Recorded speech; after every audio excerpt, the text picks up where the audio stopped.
Okay, and we're live. Welcome everybody to I don't know, this is like what, the fourth episode of the Hitchhiker's Guide Book Club. I think Today we're so. covering chapters 7. Would anybody like to do a breakdown? I don't have a drum set on me, so I'm afraid not. Okay, I'll go ahead and get started. Okay, so basically, the Earth's been destroyed. Everything's everything hit the fan, and now you got the prefect and Arthur. They're now on this board, this vessel. Arthur's got no idea what's going on. He's going crazy. Ford just kind of like whatever. But then the Vogons, they finally notice the hitchhikers, and they're not sure what to do with them. But it's probably gonna involve poetry. So eventually they get strapped in. They start reading the poetry. It's kind of like a form of torture, really. And then eventually, after they get carted off to the airlock, they're eventually cast into space. And then who knows from there?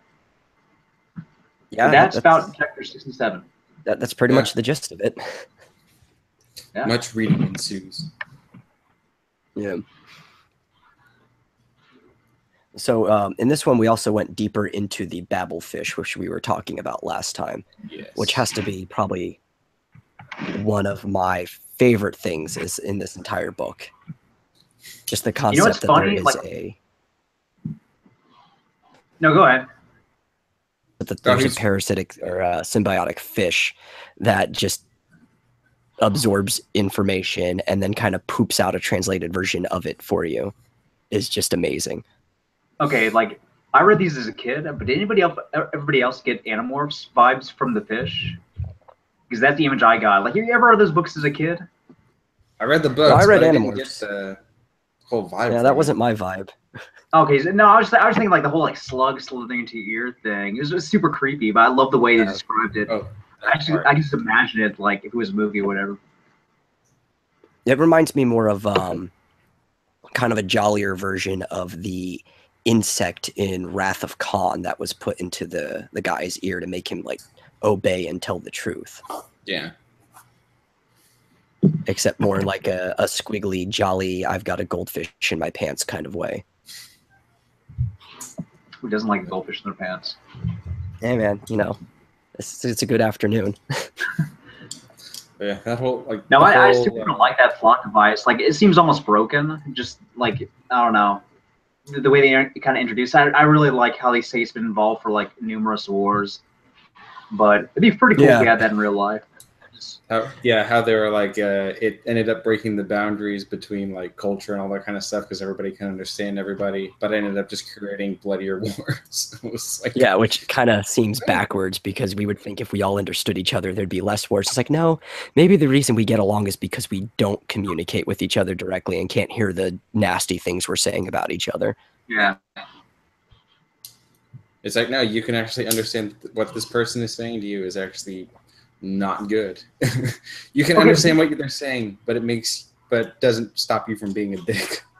But I'm confused though, because like he reads the poetry eventually to the two guys, but he's not talking in English. So is like the Babelfish broken when it comes to like torture poetry? Like, well, it's not just the words that are being translated. They have like the electrodes and stuff plugged in so they get a true sense of everything that's going on. Yeah, like imagery amplifiers and children. This book is horrifying. First, the Earth gets blown away, then like crazy insects like invade people's ears, and then there's like torture, and then they get pushed out. Well, to be fair, this book is not written for children. This book is written for young adults. Really? Huh? Again. Hey, Kristen. Yeah. What's up? Hello. We had already started. We were just talking about the Babelfish. Hello, sorry. I do kind of like how throughout this entire thing, all the conflict has pretty much just gone through either like pretty much just by words. It's like, oh, how do the Vogons torture you? Oh, they read poetry, not they like maim you or whatever. It's like, no, they strap you into a chair and then they just read to you. And that's the most torturous to be fair, though, it is the third worst poetry in the universe. Behind that girl in England. Well, actually, I have a funny note about that. So her name was, I have it right here. It was Paula Nancy Millstone Jennings, who isn't a real person, but the name was based off of Paul Neil Monet Johnstone, who is a real life friend of Douglas Adams, who lived in Redbridge, not Greenbridge, Essex. And Johnstone and Adams went to college together, and they got admitted through an exhibition study together. Johnstone even edited a broadsheet called the Artsphere magazine that included mock reviews by Adam of his own work, as well as Johnston's own poetry. So really, this whole thing was just a way of him poking fun at saying that his friend's poetry was awful. So it's not his friend's wife he's poking at, it's actually the friend. They just changed it. In the radio version, they actually used Paul's name, but they changed it to Paula. To be fair, if you've ever heard anybody's accent from Essex, it sounds like the worst poetry that could ever be created. Yeah. Can you tell the difference? Like, I've never, I don't know, man. You tell the difference? Yeah, the Essex accent, you can definitely tell the difference. Because and if you have enough hidden talk from Essex, it always has that little just makes you sound a little less intelligent. Is just there's actually a show called Every Which Way Is Essex, and good lord, it's what's that famous guy who was dating you think of dumb British people, Katy Perry for a while. Like, what was his name? Every Which Way Is Essex, I think the show. But yeah, Russell Brand, is he from Essex? Russell Brand. He grew up in the area. I don't know if he's like from it. That's why you can kind of hear it in his accent too. He's kind of like halfway between Essex and a Limey. Yeah. But yeah, the fact, but it's like I did, speaking of the whole poetry thing, I did like how Vogon is the third worst, and then the second worst is just so descriptive of about how it's like the guy's intestines ended up strangling his brain just to get out of it. And then it's like the worst is actually from this lady down at Essex, which very conveniently was whenever the Earth was conveniently gotten rid of whenever the Earth was destroyed. It was like, Jesus, how bad would have that been? And even going with that, it was like how in the Hitchhiker's Guide, it was listed as like Earth was listed as harmless, but then there was an update to mostly harmless. And now it's like, is that because of the girl's poetry that made it mostly harmless? No, the update was before Earth got destroyed. I know, but he managed to send that out. Okay. I was gonna say, because if the poem was still like if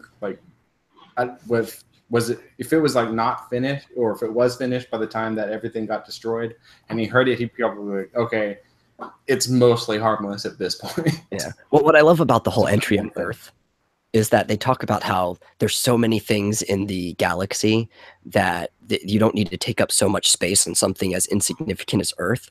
Mm-hmm. But then you're like, okay, so this entire planet gets a 2-word entry, but we have all these useless entries about creatures that you may never even run into from very specific planets that are out in the far side of the galaxy. But that's what makes it look so amazing. Like, I don't know if he did it all in one night or if he was like pulling like stuff out of his butt, you know, just like the Tremendorians from Sector 6-9, you know, that kind of crazy stuff. Like, the guy is like super creative. Feel it just seeping out of the pages. As a fellow writer, I'm going to tell you he probably pulled a lot of this out of his butt while he was making it. Because I second that as another writer. You generally come up with like... Oh, you can say first. I was gonna say, like, a lot of what this book is pretty much, I wouldn't say like combating, but it's kind of just going against the whole idea of just the grandiose like way that we look at just kind of existence and Earth and just life, and it's like it's really kind of pointless on the outside of it. It was like, yeah, there's more of an entry of like beds that are grown, like mattresses that are grown from the whatever, and a fish that literally poops out information as a way to translate everything. And it was like, but you guys who think that you're fascinating, yeah, you just get like a word, 2 words maybe, just to save on space. It's like, dang, that. It's like, it definitely subverts a lot of sci-fi tropes from the time that made humans kind of like geocentric to the universe, and everything revolved around what the humans were doing. Yeah, like the alien race needs a human savior, and now it's like, no, humans are kind of pointless. Endangered in this case. Yeah. It really put things in perspective too of like everything we've ever done is just on this planet. And if it's gone, that's it. Yeah. And we want to leave a legacy, and we want to do something like even having kids and stuff like that. But if the planet's gone, no one's going to remember us. Yeah, we haven't we've done stuff significantly on an Earth-centric basis, but not so much a universally wide basis or whatever. We're kind of only important to where we are. Yeah. And one of the things I like, the thing that made him pass out, that hit him the hardest when he found out things were gone, was that there was no such thing as a McDonald's hamburger anymore. Yeah, nothing mattered. Nothing really gave him an emotional response except for a McDonald's hamburger, which just goes to. Dude, I had one today, so. That everything about the Earth was all that was in his memory. Yeah, he was it. The entirety of Earth kind of rests on this one man's memory, and it just the words mostly harmless. Yeah, and the words mostly harmless, and they're on a Vogon ship that doesn't like them, so they might not even have that. They might just have the mostly harmless. Yeah. He's back. Okay, what I miss? Well, things that were mostly harmless. Yeah. Just how the entirety of Earth now kind of just rests in Arthur Dent's memory, and how his the two things that kind of give him the most memory is Norman's Beacon and McDonald's. That was pretty funky. I don't know if that was product placement was a big thing back in the 80s, but it's really weird that you see McDonald's in the story. I don't know, maybe that's just me. Well, I think it's because McDonald's is a very good staple of just the spreading of human culture, because even back then they were starting to get McDonald's in other countries. They had already been in England for a little while, and they're starting to spread through Europe and even starting to hit some Asian countries.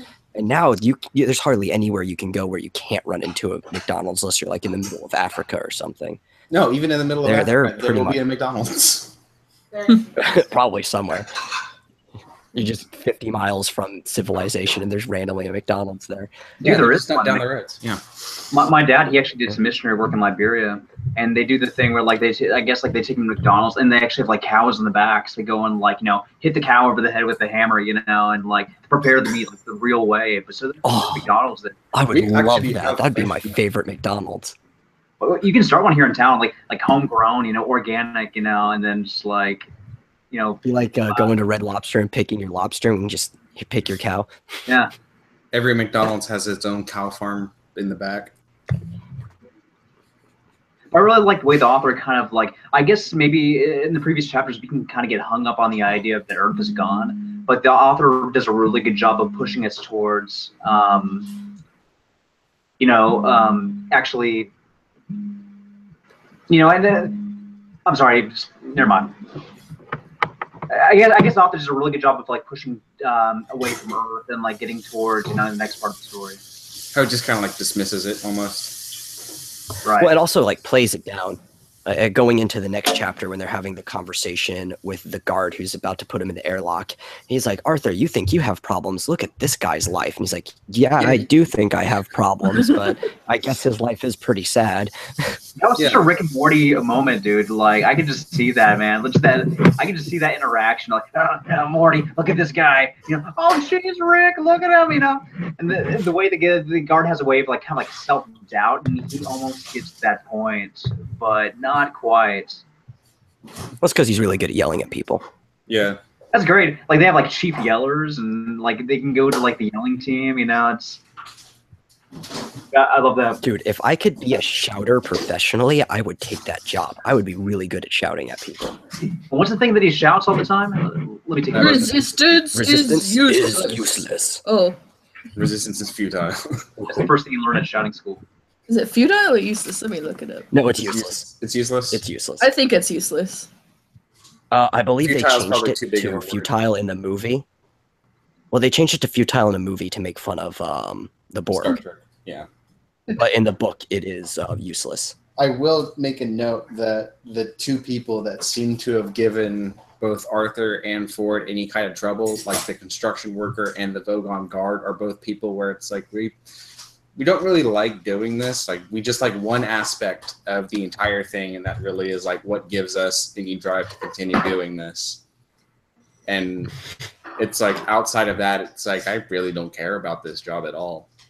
Yeah, I got the opposite vibe with the chief Bogon. I can't remember his name off the top of my head. Like they try to Proximate on Jeltz. Yeah, he actually likes what he's doing pretty much. Well, they try to appeal to his humanity, and that doesn't work. But then they go to like Vogonity. Yeah, Vogonity. It's gotta be PC here. I love that whole section. Higher section just reminds me of like some guy who had to give a presentation off of like a book report or something, and he didn't actually read anything the night before and just got up here and started spewing off the most rambling sense just to try to feed off of the empathy of the teacher in the room. Yeah. I use big words, it's good, right? It didn't even do anything. He's just like, I'm gonna throw the ship anyway. Well, it's like the Vogon commander or whatever. He's not an emotive creature at all. Like they're like pretty much the Vogons are just like we really don't care. It's like it's this really sad group of just like aliens where you look at them and it was like, of course you're gonna feel miserable. Of course the poetry is gonna be bad. It's like nothing like there is no value in their existence, which is like weird.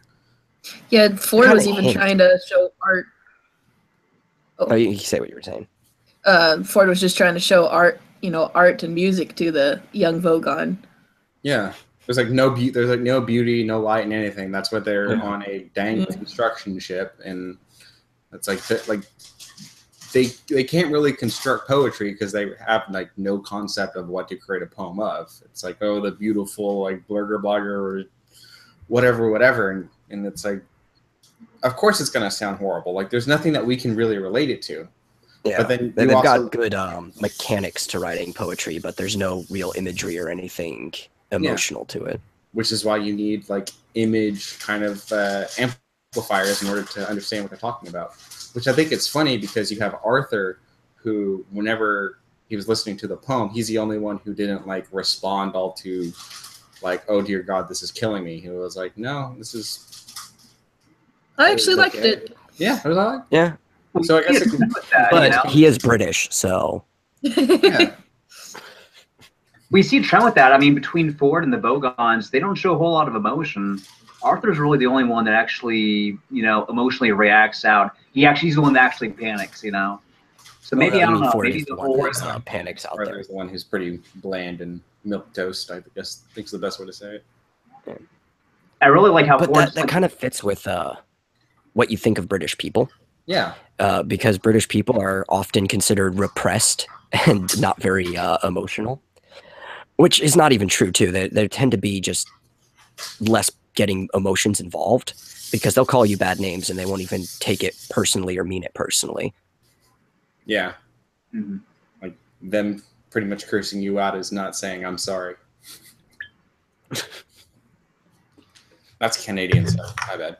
I am wrong on that. Now the British people are just like not too different from say people up in New Jersey where they'll be frank with you about things, but they'll be genuinely nice to you. They're just not going to beat around the bush about what they're saying.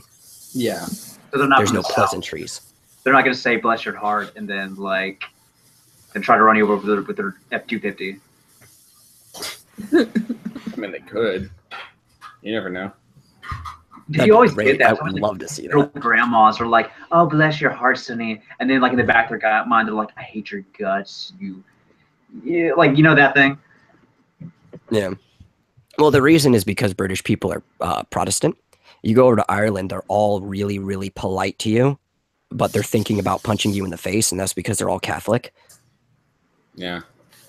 Big cultural difference with that. Hey, listen, guys, it's been fun, but I've got to go make a sale. I'll be back as soon as possible. Cool. Okay. Thanks a lot, guys. Had fun. Catch you guys later. Yeah. All right. So continuing on.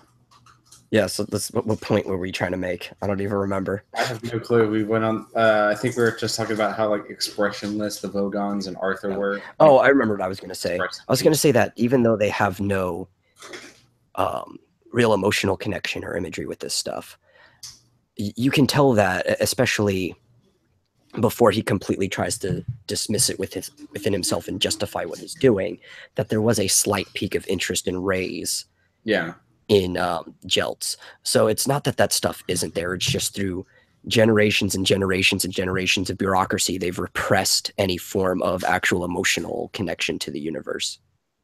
And then you have Ford, who looks at it as kind of like a brilliant strategy to actually say, no, I enjoy this. Like, this is brilliant. This is amazing. I never thought of this. I never considered doing this. And then it just backfired on them anyway. They're like, nah, just throw them out the airlock. So I don't care. Yeah. And it's like one of those things where it's like, you can try to appease a person, but if the person just doesn't care, they're going to... Death's too good for them. Yeah.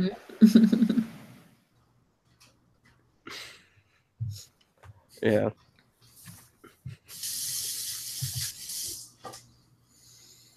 I want to go back to the Babel fish of there was a part where it says the poor Babel fish, by effectively removing all barriers to communication between different races and cultures, has caused more and bloodier wars than anything else in the history of creation. Loosely touched on that earlier, but we didn't dive deep. You did? Yeah. Yeah. I just said that because, I think a lot of wars and stuff could possibly happen because you don't understand a person or race or culture. Yeah, that's what we brought up. That's what we talked about that earlier. you can. But you're good. Keep going. Yeah, keep going. You probably have a point that we didn't talk about.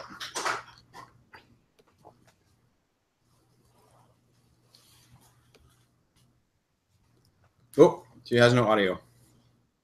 Oh, I think you died. My headphones were going crazy. Does this affect anything weird? No, you sound okay. Okay. You were saying?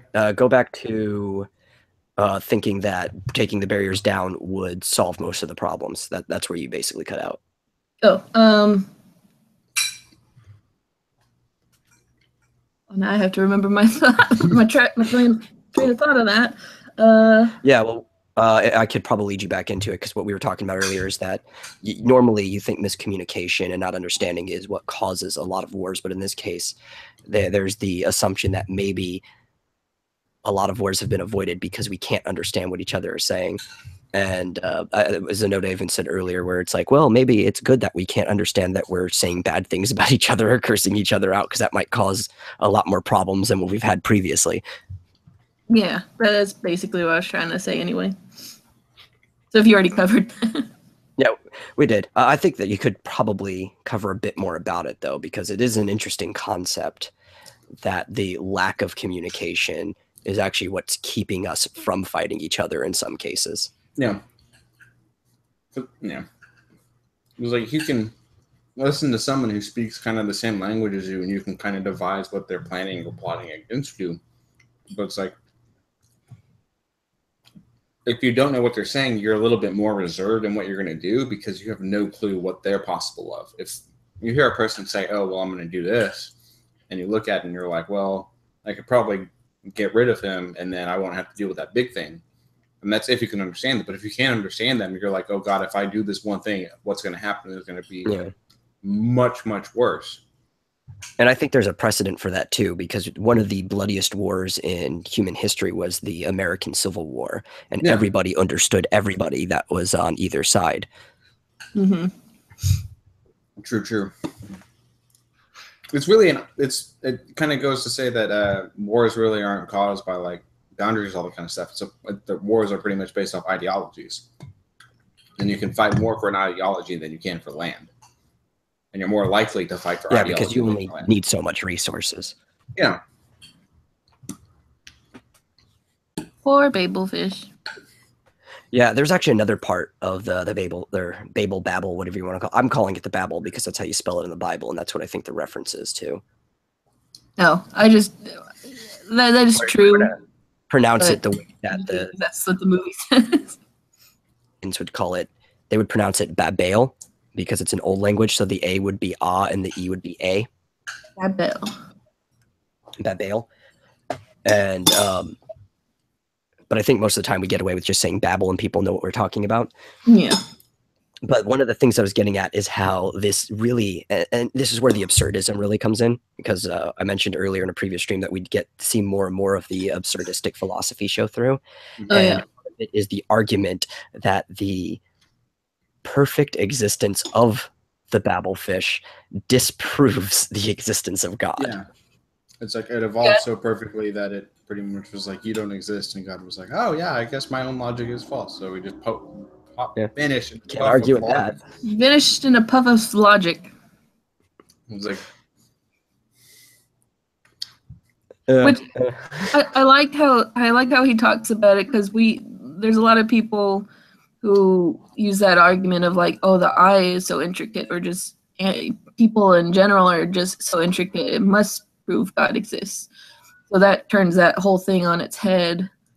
Even though we can explain exactly why the eye would have evolved the way that it did, and it actually makes more sense through evolution than it would be through design. yeah. I just like that, because if you know Douglas Adams, he's a really big atheist. Yeah. And he kind of, just the way the guy talks about it, it's like God's the one that said, oh, I can't prove to you I exist, you have to do it through faith. Well, the Babelfish is a dead giveaway, so therefore you don't exist.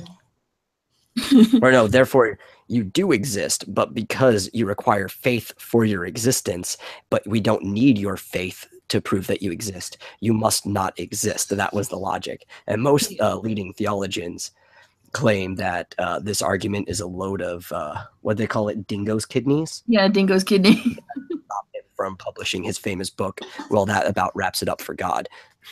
Yeah. I forget the exact wording, but I know in the introduction that in my book I have, Douglas Adams talks about how he is an atheist, and he's like a devout atheist, or I forget the wording he used for himself, but that he still likes talking about religion. So I like the fact that he kind of includes religion, like that God was there and God said this, but oh no, he goes in a poof of logic. Well, the entire book is pretty much just absurdism. It's pretty much complacency, and just how the stuff that we consider to be meaningful is ultimately meaningless. And I'm pretty sure that as a militant atheist, he wouldn't pass up the whole chance of going, yeah, God's in that circle as well. Yeah. In actual principles of existentialism, nihilism, and absurdism, it's really hard to find a place to put God in there, because in the mindset of all those philosophies, the universe can't have order or meaning to it. Yeah. And if there is, then your entire philosophy and ideology is just completely out the window. So it's like nihilism pretty much says that if God exists, my philosophy doesn't exist anymore. And God is pretty much the whole thing of, if the nihilism stuff is true, my whole philosophy doesn't work anymore. So it's this whole like counteractive thing. Well, all the philosophies hinge on the fact that there is no inherent meaning to the universe in some way or form. No. And you either have to basically derive the meaning from the universe itself, saying that there might be something there, so derive it, or with nihilism, it's point in trying to derive a meaning. And then absurdism is there's no point in trying to derive a meaning, so you might as well just find a meaning to follow. And all of those are just three different ends of the same hydra, basically. Yeah, and they're all three things looking at the exact same thing. Yeah, they're just different solutions to the same existential problem. Yeah, Mhm. and it's that whole thing of there is no like one full correct, like, wow, this conversation got a lot deeper than I guess that we intended to. You probably intended this, Tommy, so. But, yeah. Well, that's why I'm more of a prescriber to Carl Jung, because he was like, to hell with all of those answers. I've got a better one. Oh no, I love Jung as well, but it's just the whole thing of like looking at the universe and saying that this is the one concrete thing that it's kind of like the post that I put on Facebook the other day about objective and subjective truth, and it was like, how would you really know, and all that kind of stuff, and it was just that whole like rabbit trail and all that. Don't know where I was going with that, but I have a baked potato that I'm eating, so I'm like focusing a lot on that. Yeah. Taking up about a third of your motor skills right there. If you want to know about the whether or not life has an existence, it's probably for baked potatoes. Oh, see, I thought you were going to ask if we wanted to know how much butter was put on it. There's a lot more bacon than there is butter and cheese. Oh. No, it's one of those baked potatoes. I love it. It's a bacon potato.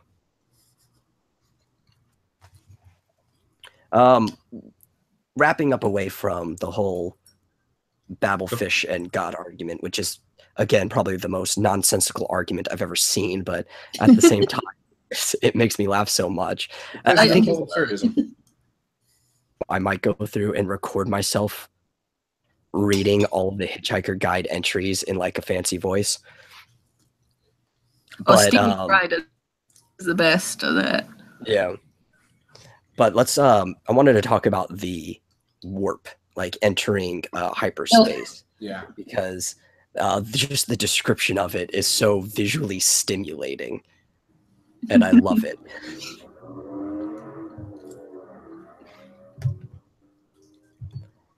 I'm trying to find back where it starts. I think it was like the page before. Yeah, because it was right before the Babelfish thing, because the guide went on and started talking about it while he was going through his little transition and stuff. And I love how it says things like, the thing I like the most is the play on words at the beginning when Ford's talking to him. And he says, it's unpleasantly like being drunk. And he's like, what's so unpleasant about being drunk? It's like, you ask a glass of water.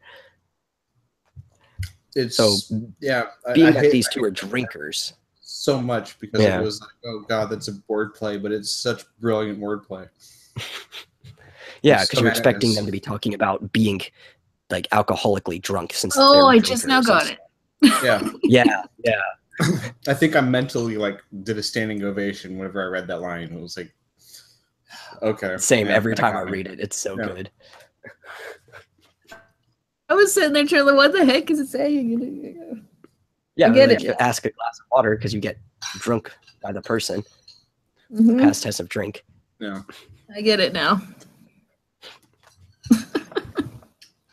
That is how it happened, though. It's definitely a lot easier to get these things when you know quite a few British people, because here in Texas, people have a pretty awful way of saying things. So they'll say you got drank. Using an improper past participle. But in England, they actually use the word drunk for almost every past form of drink, almost properly. We do say drink. That's weird. Yeah, I don't know why. Thank you. I'm trying to remember how I say it, but I don't remember. I drank some soda. Yeah. Oh. I like that the description's so short, but it's so weird. Yeah, with like the room folded flat around him and spun around and shifted out of existence and left him sliding into his own navel. All the while, the Hitchhiker's Guide is talking about the fish. Which again, I still want one. Like, the Babelfish? I would love to learn other. Yeah, I would love to learn other languages just to know them, but that would be more of like a scholarly way of doing it, and I would love to just have that fish pooping words into my ears. It made me wonder if it's not actually, it's not like translating the words, is feeding off of the brain waves and frequencies of the people and stuff. So it makes me wonder if you could read or if you could hear what animals are saying. Well, I don't think it's that you could or couldn't hear what animals are saying, because animals aren't actually saying anything, but you might be able to get a clearer understanding of the emotion or intention behind their cries. Yeah. Which also means if that's the case, then it probably wouldn't translate anything a parrot or like a raven would say from another language, because a parrot or raven don't exactly know what they're saying. They're just listening to the They're sound just waves. mocking. Yeah. And it like you can look into the whole conversation of what language actually is, and like even just this chapter is really really deep because it does talk about like you're in like one thing you have how language is almost kind of constructed and how just a fish kind of just does it as easily as breathing and pooping, and how a fish can translate stuff that people have been studying for decades still don't understand, and how it also simultaneously disproved God's existence. It's like that's kind of heavy for something that just got glanced over. Yeah, and I like that it has like they even bring up God too, because it has something to do with language. And going back into any form of like earthly mythology and religions and such, language is the most important thing. And I think it's because we're very language-based creatures, and we've evolved to use language with each other, that the instant any conversation about language comes up is when conversations about God comes up. And in almost any culture, God had either spoken the universe into existence in some way or form, though coming up, no spoilers yet, but there's an alternate method to how existence could have been created later on. But he either spoken into existence, or somebody like Odin had given poetry to the world by spitting it to everything. But language is a very important thing throughout all religions and mythos. Yeah, it's a very central thing because it's how we communicate the ideas and ideologies to one another, and just thoughts and stuff like that. And but if you want to look at it, a very like base kind of thing, it's a very arbitrary idea. You're literally just vibrating air through your mouth into syllables that are kind of made up at someone's kind of like discretion that was put on by some committee of like, this is what these are going to mean, and this is what all that stuff's going to mean. It was like, just because like your vibrations can mean your vibrations in a certain sentence or a certain segment can mean one whole thing. Yeah, but it's great because in many ways language and what is said through it can be more truthful or more real than the existence itself around it, because it can describe existence in a way that existence can't describe itself. And you can derive wisdom and metrics of bargaining with the future through language that you wouldn't be able to otherwise. And I think the only reason we even have society probably comes from the fact that we are able to communicate in a measure to where we can have stable tribes interacting with each other. That sounds like a Dr. Peterson lecture. I've been watching a lot of them. I was like, that sentence fragment sounds so familiar. I don't think he's ever said anything directly in that form, but it probably derived a lot of ideas from them. Yeah. Hey, no. I've been studying a lot of behavioral psychology and evolutionary psychology from a lot of people in the last month and a half. It's good. So for anybody who is actually listening other than us, go listen to Peterson lectures because they're fantastic. Oh, especially his biblical series that he's doing right now is just amazing. If you have 2.5 hours at a time, or just 2, you don't have to listen to the Q&A, but a lot of nuggets of good information come from that too.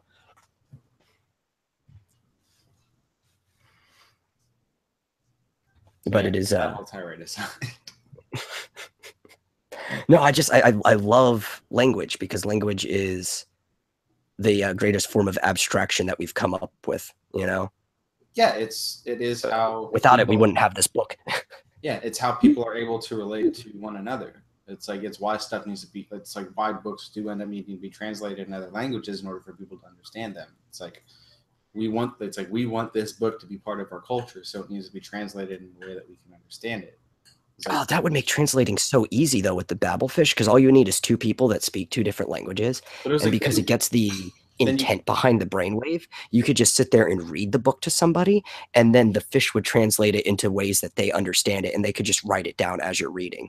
But then that becomes its whole thing of how, you have one person who ends up having the Babelfish, and then everyone's like, well, how did you learn how to speak all these different languages? Like, oh, well, yes and no, because the fish wouldn't actually be able to translate what you're saying to them unless they had a fish. And even that's if they both had a Babelfish. Even then, it's pointless almost, because it's like they're now able to understand exactly what they're saying. I mean, I guess it wouldn't. Well, yeah, but I mean, I'm talking about for the fact of translating a book down, because at this point you can spread the book all throughout the galaxy and people don't need to be listening to somebody reading it to understand it. Yeah. I don't know. We'll figure out the logistics on this one later. Yeah. Want to actually cultivate a babblefish. I don't know how I'd go about doing this, but where there's a will, there's the destruction of a planet.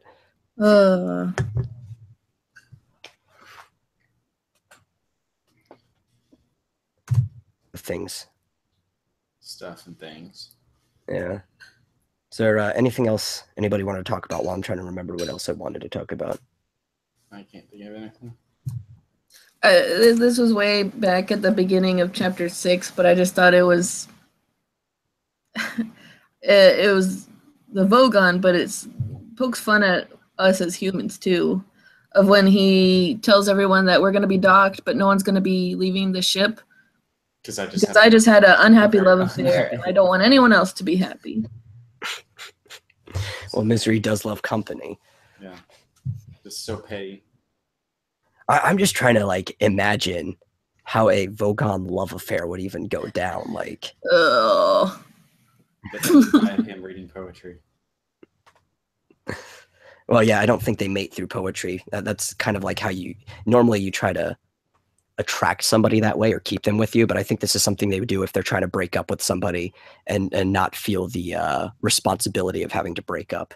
He probably got a letter back through the bureaucratic process saying denied. He was like, well, that makes me very unhappy. Yeah, what's so good about this night? So then he sent it back and he's like, well, this night is better because we are not together anymore. We have one less thing I have to bother about.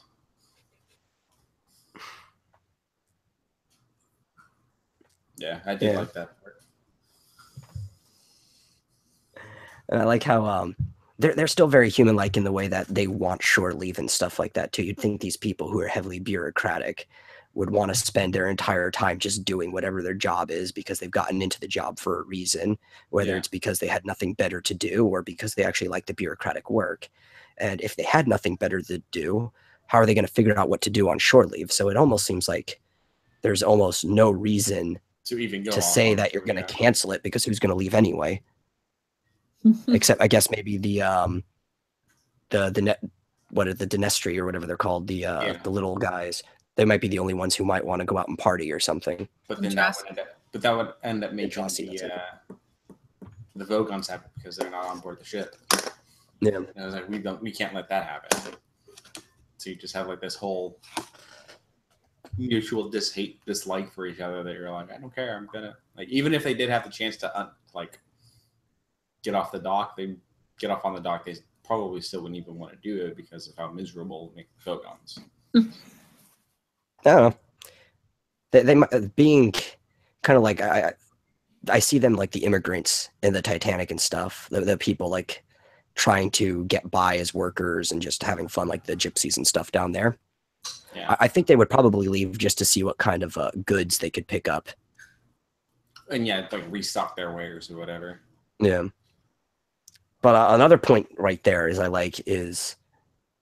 his attitude for hitchhikers, because I've already said that Vogon don't like hitchhikers, but specifically with jilts.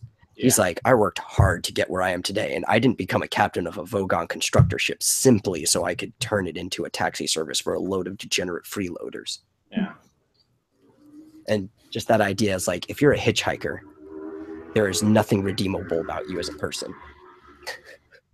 You are sin itself. Yeah. Yeah. Worse than just the idea that, because the whole idea of a hitchhiker, people who are trying to like not do work and just trying to see the galaxy as easy as possible and just, kind of tour around, is the exact antithesis of everything that a Vogon is. Yes. Agreed. And I thought that was a nice little characterization of the species right there in just that line.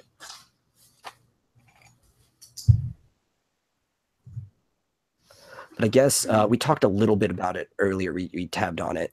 But I think maybe now we can talk a bit more about the interaction with the guard as he's about to throw them out of the airlock, because there's a lot of really good things in there. Yeah. Mm-hmm. They like me shouting. I like that. But I love how they almost get him wrapped up in this existential crisis of like, why am I even here? Why did I listen to my aunt? Do I really want to be doing this? You guys do have some pretty good points, but I do really like what I'm doing because of the shouting part. Yeah. But even then, if it doesn't really, like, you can try to convince a person something about their life, but then they won't care about it anyway. So you're just like, I don't care. I like what I'm doing right now. Yeah, well, you have to understand, and this is something that I don't think Ford really gets, is almost everything in the universe kind of follows this rule called the path of least resistance. Yeah. Which I guess kind of even goes back into what he says, resistance is useless. But the path of least resistance dictates that if there's an easier way for something to get from point A to point B, it's going to take that way instead of the more difficult way. Whether it's particle physics or whether it's somebody continuing to stay in the miserable job they have because it'll at least get them their paycheck and their roof over their head. I don't know. There have been people who I worked with who have often taken the more difficult route just because they aren't smart.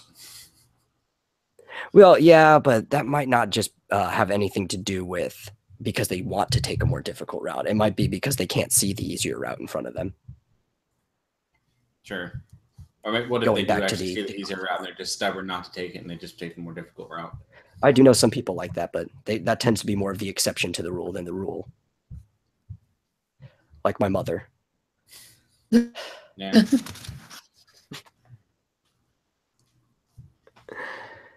But I love how he keeps saying it, and like Ford's trying to think, and he's saying resistance is useless over and over. And it's like, and you can shut up as well. I really like how snappy Ford gets in this part, and I think maybe the experience of hearing the poetry might have tipped him into this point. But Ford's normally like this calm, I'm going to try to figure this out. I've been in terrible situations before, but now he's just like really snapping at Arthur and this guy because both of them are either saying things they don't need to be saying or being really critical of the situation while he's trying to think.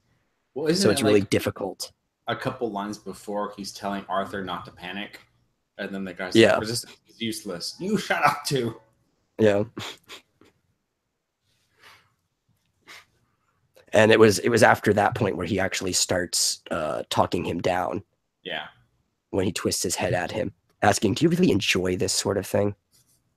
See, there's probably some moment in there whenever Arthur snaps and he just goes into this whole existential fit of, do you really enjoy this? Part of him, I'm not enjoying this right now. But I'm going to ask you, are you enjoying this?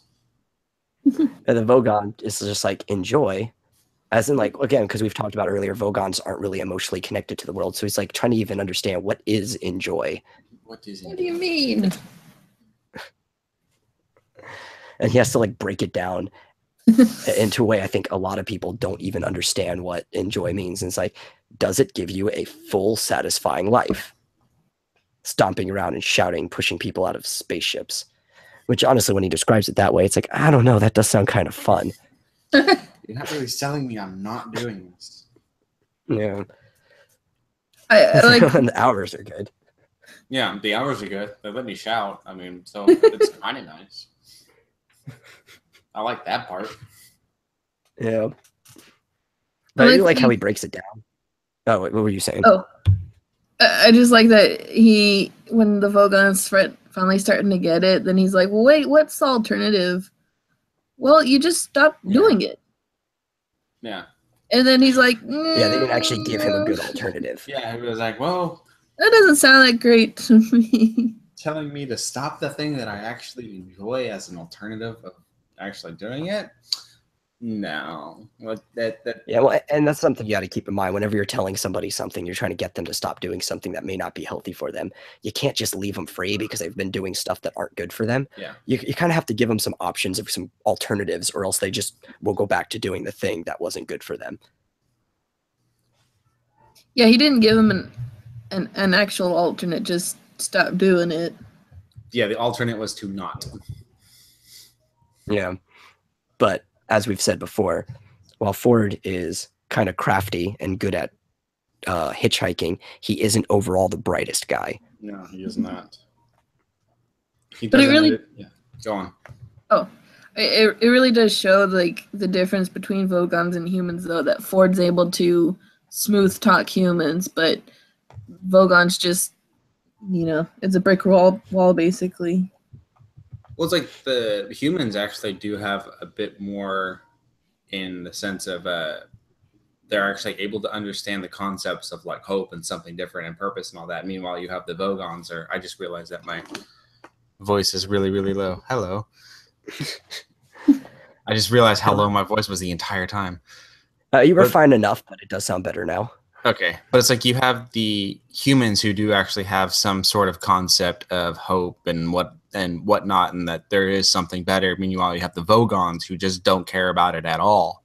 So it's like it's a lot easier to kind of persuade a human because it's like, oh yeah, I guess there is something better that can come out of this. And then you have the Vogons who are like, I don't see any point of actually leaving this because better has no appeal to me at all. Yeah. It's like I'm enjoy what I do right now, whatever enjoy actually is. And because of stuff like that, humans are more susceptible to like the Bugs Bunny fallacy, where you can talk them back around their own logic, and then they have to like submit to their own logic, kind of like going back to the whole God thing earlier, especially since a lot of people's imagery of God is just like if a human had no flaws, so it still has like humanistic properties. But with a Vogon, because they're not like human at all, it's like, well, you could start kind of getting some semblance of somewhere, but it's like, oh no, that just does not apply to me. Ultimately, no. Yeah, you go in the airlock because I think that you belong there right now. Well, and I like that the last resort that Ford goes to is wanting to talk about art and music and trying to pull up a song in his head. Like, well, what about this? Da, da, da, da. Does that do anything? But that goes back to the existentialism of humans, because we find a lot of joy and we find a lot of fulfillment in art and music and movies. It's one of the ways that we can just get through the day. Yeah. And here are the Vogons, just, they don't even, like, poetry's their weapon. Yeah. Though I do believe if we did meet most other creatures, if they have gotten to some form of sapience just by the nature of what abstraction is and how we got here, that we would be more common than not. Like it's more fair to say that other forms of intelligent life would be like us, because why would we be an exception to the rule? Yeah. So it's more like we're like them, if you think about it in that way. So for anything to become smart enough and sapient enough to get to the point of intergalactic travel, then it would probably have to be able to abstract like we can, like pretty heavily. And by the nature of abstraction, most other things would probably have some type of taste of art and music. Now, it might be completely different than the general normative of humanity, but there would be something there. Well, you can also argue that the Vogons do have a concept of art and everything, because that's what they use as a weapon. It's just theirs is twisted, and their perception of it is a lot more twisted. Yeah. So it's like they were able to abstract their way out of art and science and out of the art and all that stuff. Well, they're also not very good at abstracting either, which is probably why everything's so bland and cut and dry. They have a very industrialized world, aesthetically speaking. They were able to abstract to a point. Yeah, and then they're like, well, who needs the rest of this evolution stuff? It's not doing us any good anyway. Yeah. And that is one thing that I do like about the Vogon. It's like they're an unfinished creature that tried to use science to catch up to everything else, and it just hasn't been working so well. Yeah. Yeah. And we actually filled up most of our time, so the last thing I want to cover is this little joke at the very end where it's like they know they're going to die. This is the very, very end of their lives as far as they know. And at first he's like, I thought you said you're going to think of something. He's like, well, I did, but it involved us being on the other side of that door. Was it a good idea at least? Like, I don't know. I hadn't worked it out fully, which is funny enough. But then the very, very last thing I love it. is oh, what what's this switch? He's like, what, where? No, I was only fooling. So like, even in this last bit of like, right before death, Ford is just like, well, at least maybe I can take some tension off the situation by clowning around. I even liked what Arthur said at the end. He was like, I really should have listened to what my mom said. I was like, what did she say? I was like, I don't know. I wasn't paying attention. I wasn't listening. Which makes sense too. It's like, if you weren't listening, how would you know? Yeah, it's like that entire last point was just kind of like teasing you with a resolution. It was like, no. And they even leave you at a cliffhanger at the end because it's like, oh yeah, and then they pretty much just go Shot out in space. It jettisons them, and yep. And they might have 30 seconds if they had a full lung of air. And just Though looking might at not like be the next few sentences of the next chapter, you don't even see what happens to them Yeah. right away. But You like that seeing last bit even cliffhangers. reminds me of something I hate, and I'm pretty sure he put that in there because Adams probably hates it too. It's like when you have the story from somebody's perspective, or they're telling a story from their perspective, and then all of a sudden they tell you about parts that they weren't there to experience, and you're like, well, how did you know the parts that you weren't there for? Yeah. Yeah. So like, if you weren't listening to somebody, how would you actually know what they were saying?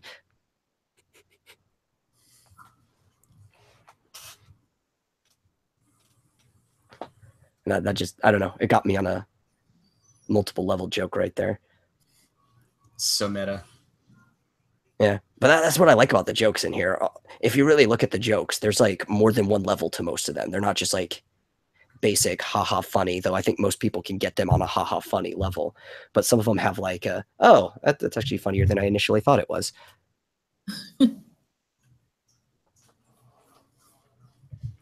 Kind of jokes. Jokes to make me laugh. Mm-hmm. And with that, anybody have clothing statements? I got none. No, I think we covered everything. Okay. So that was it for this time. Thanks anybody who is watching this later. I doubt anybody was watching this live. If you were, sorry to insult you. But next week, we're going to be covering chapters 8 through 12 because they're all really short. I think chapter 10 is like 1 page or something like that. Oh. And so if you want to keep caught up, or if you're just watching this in post later on after we finished, well, at least you'll know what the next episode's going to be when you click over. And we'll see you all next week. Bye-bye.